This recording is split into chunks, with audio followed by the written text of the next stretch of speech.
Le deuxième défi, c'est celui de la conscience écologique. C'est celui de la réflexion sur nos usages. Est-ce qu'on a vraiment besoin de tout ça?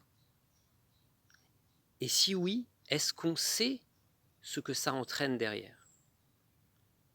C'est pour ça que je me suis formé à la fresque du climat d'abord, qui nous permet de réfléchir sur les questions climatiques, et ensuite à la fresque du numérique. La fresque du numérique, c'est un atelier de 3 heures qui va nous permettre de réfléchir à tous les enjeux liés à l'usage du numérique. Et on va voir que ce n'est pas aussi virtuel qu'on le croit. Alors on va se dire, il y a sûrement des solutions face à ces problèmes environnementaux, à cette pollution, etc. Il y a sûrement des solutions, mais elles sont encore à trouver.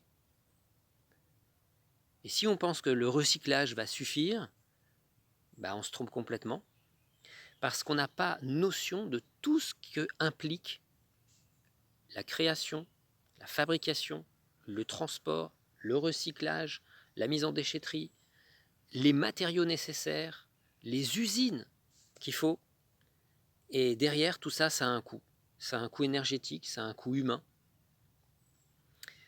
Donc si vous voulez réfléchir à toutes ces questions, je vous invite à faire la fresque du numérique. La fresque du numérique, c'est vraiment un atelier sympa où ensemble, on va faire un petit jeu, un petit puzzle qu'on va reconstituer et qui va nous permettre d'avoir mieux conscience de ce qu'il y a derrière l'usage de nos téléphones.